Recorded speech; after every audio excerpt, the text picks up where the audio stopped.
हाँ जी, इस रखड़ी ਦੇ ਮੌਕੇ ਤੇ ਨਾ ਤੁਹਾਡੇ ਘਰਾਂ 'ਚ ਆਪਣੇ ਲਵਾਣੀਆਂ ਜੀ ਰੌਣਕਾਂ ਚਾਹੇ ਤੁਸੀਂ ਕਰਨਾ ਕਿਸੇ ਨੂੰ ਪਿਆਰਾ ਜਿਹਾ ਗਿਫਟ ਬਹੁਤ ਸੋਹਣੀ ਆਈਟਮ ਅਵੇਲੇਬਲ ਹੋਈ ਏ। ਤੁਹਾਨੂੰ ਪਹਿਲਾਂ ਖੋਲ ਕੇ ਚੈੱਕ ਕਰਵਾਉਂਦੇ ਆ।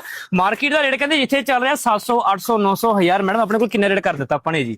ਆਪਾਂ ਦਵਾਂਗੇ ਸਿਰਫ 449 ਰੁਪਏ। ਇਹ ਤਾਂ ਕਹਿੰਦੇ ਆਗੇ ਪਿੱਲੋ ਕਵਰ ਤੇ ਆਹ ਨਾਲ ਮਿਲਣੀਆਂ ਤੁਹਾਨੂੰ ਦੋ ਬਹੁਤ ਕੁਸ਼ਨ ਜੀ। ਠੀਕ ਹੈ ਜੀ, ਤੇ ਇਹ ਹੈਗੀ ਆਪਣੇ ਕੋਲ ਬੈੱਡ ਸ਼ੀਟ ਪੂਰਾ ਕਿੰਗ ਸਾਈਜ਼ ਜੀ। ਲੋ ਜੀ, ਸਾਈਜ਼ ਕਹਿੰਦੇ ਕਿੰਗ ਕਹਤਾ ਤਾਂ ਸਾਈਜ਼ ਉਹ ਆਪਣੇ ਕੋਲ ਕਿੰਗ ਹੀ ਨਿਕਲੇਗਾ। ਇੱਕ ਵਾਰੀ ਤੂੰ ਪ੍ਰਿੰਟਿੰਗ ਚੈੱਕ ਕਰ ਆਪਾਂ ਨੂੰ ਜ਼ੂਮ ਕਰਕੇ, ਬਹੁਤ ਸੋਹਣਾ ਜੋ ਹੈ 3D ਪ੍ਰਿੰਟ ਹੋਇਆ ਹੈ ਜੀ, ਬਹੁਤ ਪਿਆਰੀ ਕੁਆਲਿਟੀ ਹੈ ਜੀ। ਸਾਈਜ਼ ਤੁਹਾਨੂੰ ਮਿਲਣਾ ਜੀ ਕਿੰਗ, ਨੋਟ ਕਰ ਲਓ, ਕੋਈ ਚੋਰ ਸਾਈਜ਼ ਨਹੀਂ ਹੋਏਗਾ। ਪ੍ਰਿੰਟ ਤੁਹਾਨੂੰ ਜੋ ਹੈ ਕਿੰਗ ਸਾਈਜ਼ ਮਿਲੇਗਾ, ਪ੍ਰੋਪਰ ਖੁੱਲਾ ਡੁੱਲਾ ਸਾਈਜ਼।